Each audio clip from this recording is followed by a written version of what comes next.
ഈ bullet train പോലെയൊക്കെ സംസാരിക്കുന്ന വാക്കുകൾ കൊണ്ട് അമ്മാനമാണെന്ന് അങ്ങനെയൊക്കെ പറയത്തില്ലേ?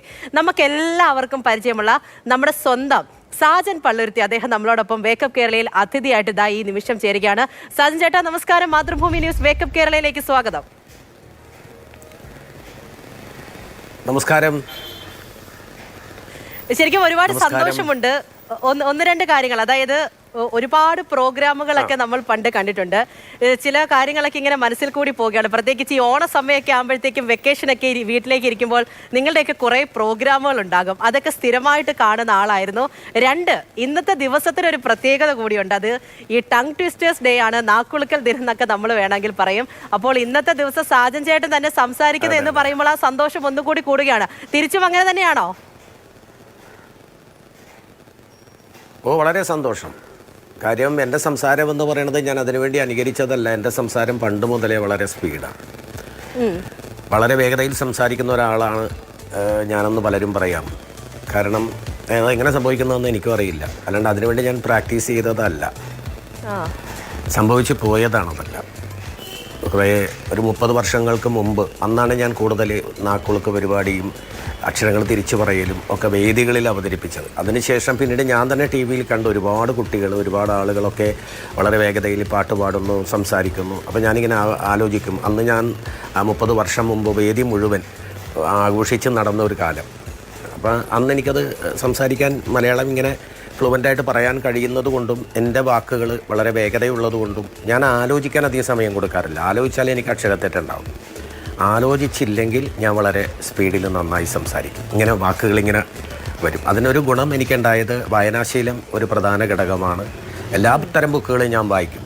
പൈങ്കിളിയായാലും ഇതിഹാസമായാലും രാമായണമായാലും അമർചിത്രകഥയായാലും മനോരമയായാലും മംഗളമായാലും മാതൃഭൂമിയായാലും പത്രമൊക്കെ എല്ലാം ഞാൻ വായിക്കും. എല്ലാ തരത്തിലുള്ള അതിൽ നിന്നൊക്കെ എല്ലാം നമുക്കൊരുപാട് കിട്ടാനുണ്ട്. പിന്നെ ഞാൻ പഠിച്ചത് മലയാളം സ്കൂളിലാണ്, മലയാളം മീഡിയത്തിലാണ് പഠിച്ചത്.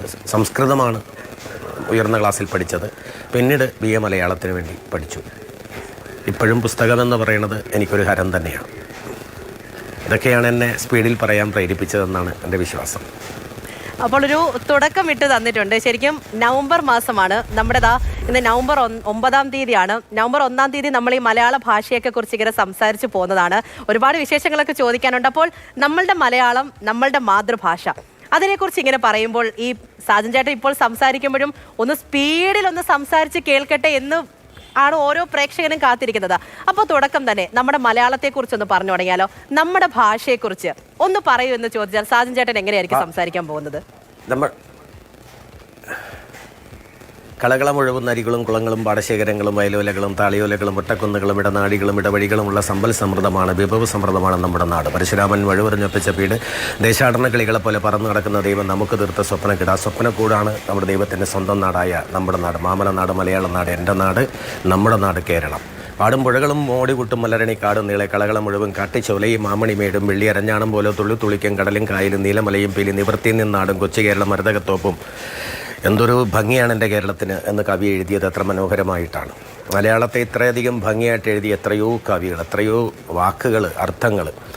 സാരമെന്ന് പറഞ്ഞാൽ അർത്ഥമാണെങ്കിൽ അതിൻ്റെ കൂടെ അതിയേർത്താൽ അതിസാരം വയറിളക്കമാണ് എന്ന് പറഞ്ഞ പോലെ അർത്ഥം മാറിപ്പോകും. നനയുക എന്ന് പറഞ്ഞാൽ ആദ്യം ടീച്ചർ എഴുതിയത് നായാണ്, രണ്ടാമത് എഴുതിയത് നായാണ്. പക്ഷേ ടീച്ചർ ഉച്ചരിച്ചത് നനയുക എന്നാണ്.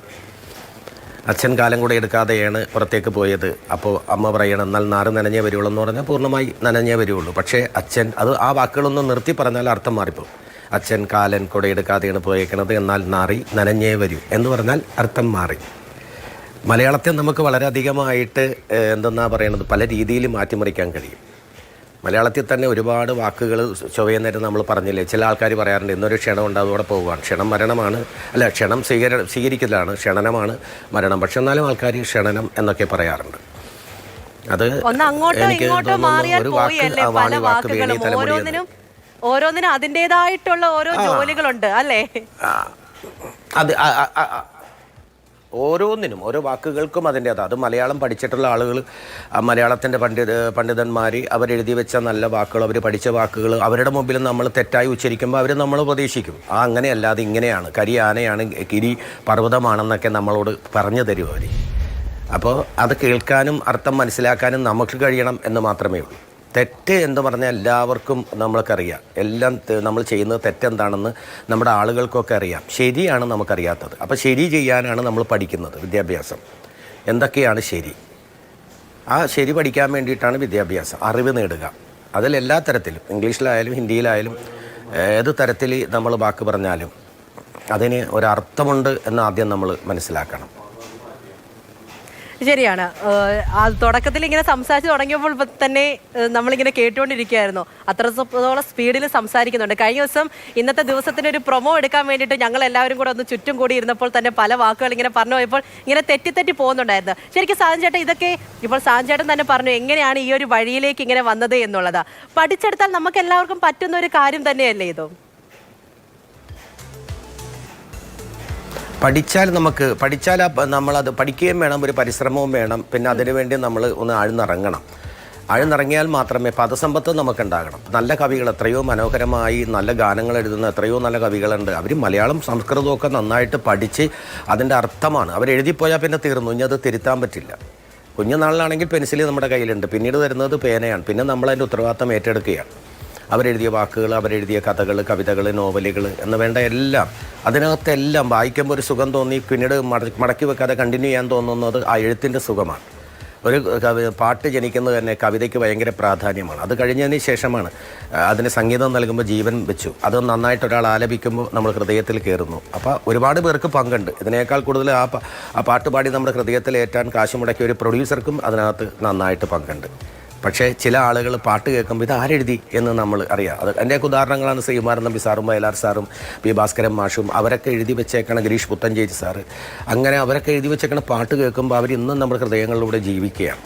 എനിക്ക് നല്ല പാട്ട് പാടാനുള്ള ഒരു കഴിവില്ലായിരുന്നു. അപ്പോൾ ഞാൻ തമാശക്കെന്ന് പറയും, നല്ല പാട്ട് ഞാൻ പാടിക്കഴിഞ്ഞാൽ കയ്യടി ഉണ്ടാവില്ല, കൈക്കിടയിൽ ഞാനുണ്ടാവും. അപ്പോൾ അതുകൊണ്ട് എനിക്ക് ശ്രുതിയില്ല, താളമില്ല, ലയമില്ല, ഞാൻ ശാസ്ത്രീയ സംഗീതം പഠിച്ചിട്ടില്ല. അപ്പോൾ ചോദിക്കും, പാട്ട് പഠിക്കാത്ത ആളുകളും ഈ രംഗത്ത് വരാറുണ്ട്. അങ്ങനെ എത്രയോ ആളുകൾ ശാസ്ത്രീയ സംഗീതം പഠിക്കാതെ നമ്മുടെ ഹൃദയത്തിലേറിയ എത്രയോ വലിയ ഗായകന്മാരുണ്ട്.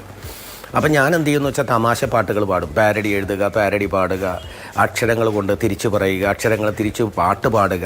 അങ്ങനെയൊക്കെ ഞാൻ ചെയ്ത് അല്പം അന്ന് ആ കാലഘട്ടത്തിൽ. ഇന്നിപ്പോൾ പുതിയ തലമുറയ്ക്ക് വേണ്ടി നമ്മൾ വഴിമാറുന്നു.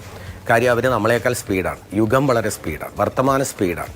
അവർക്കൊന്നിനും സമയമില്ല. നമ്മൾ ഗഗനമായി പഠിച്ചു, ആഴ്ന്നിറങ്ങി പഠിച്ചതുകൊണ്ടും അതിലേക്ക് നിന്നതുകൊണ്ടും മാത്രമാണ് നമ്മൾ എഴുതി വെച്ച, നമ്മൾ ചെയ്തു വെച്ച സാധനങ്ങൾ പലതും ഇന്ന് തെളിവില്ല. ഇപ്പോഴത്തെ തലമുറയ്ക്ക് അവരെന്ത് ചെയ്താലും തെളിവുണ്ട്, വെളിവാടില്ല. കാര്യം ചോദിച്ചേട്ടെ, ഇതിനിടയ്ക്ക് പറഞ്ഞൊരു കാര്യം, ഈ അക്ഷരങ്ങൾ തിരിച്ചും മറിച്ചും ഇട്ട് ഒരു വാക്ക് അങ്ങോട്ടും ഇങ്ങോട്ടും മറിച്ചിട്ട് സംസാരിക്കും, അങ്ങനെയാണോ ചേട്ടൻ ഉദ്ദേശിച്ചത്?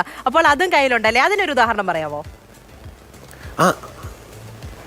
അതിനിപ്പോൾ നമ്മൾ എങ്ങനെ പറഞ്ഞാലും തിരിച്ചും മറിച്ചും ഒക്കെ പറഞ്ഞാലും ഒരേപോലെ വരുന്ന വാക്കുകളാണ് ജഡജ, ജഡേജ, ജലജ, കന്യക, സരസ, അതുപോലെ തന്നെ മോരുതരുമോ, വികടകവി, MA, LA, YA, LA, Malayalam. ഇതൊക്കെ എങ്ങനെ പറഞ്ഞാലും ആ മലയാളത്തിൽ നിന്ന് മാറില്ല. അതൊക്കെ അങ്ങനെ തന്നെയാണ്.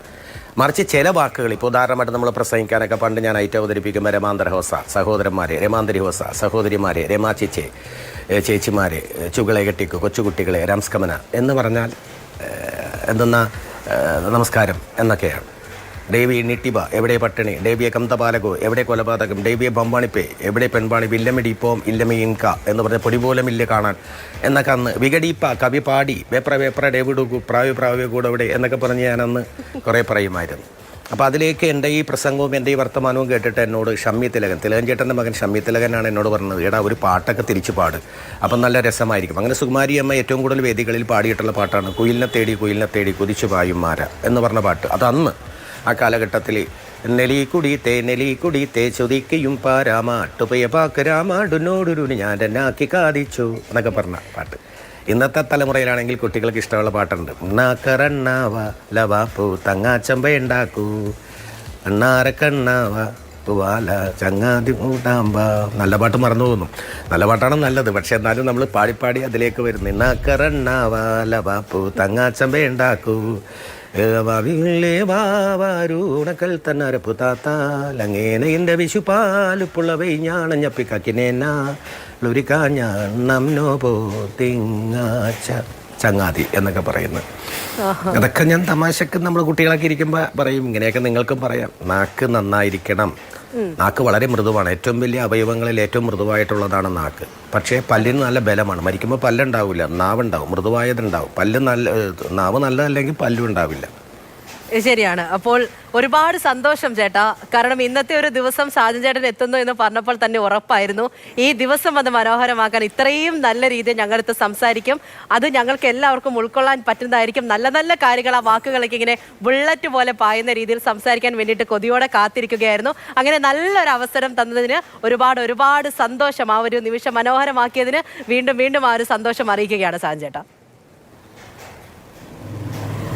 എനിക്ക് ഏറ്റവും വലിയ സന്തോഷം ഒന്ന് അത് മാതാപിതാ ഗുരുദൈവം എന്ന് പറയുന്നത് പോലെ നമ്മൾ പറഞ്ഞു പഠിച്ചു മാതാപിതാ ഗൂഗിൾ ദൈവമായിട്ട് മാറി. പക്ഷെങ്കിലും അമ്മ ഭൂമി നമ്മൾ താമസിക്കുന്നിടം, അങ്ങനെ മാതൃഭൂമിയുടെ മുഴുവൻ പ്രേക്ഷകരും അങ്ങനെ കണ്ടുകൊണ്ടിരിക്കുകയാണ്. അതെല്ലാം എനിക്ക് ഏറെ സന്തോഷമുള്ളൊരു ദിവസവും കൂടിയാണത്. ശരി, ഒരുപാട് സന്തോഷം ശ്രീ സാജൻ പള്ളുരുത്തി ഞങ്ങളടുത്ത് ഇത്രയും നേരം സംസാരിച്ചതിന്.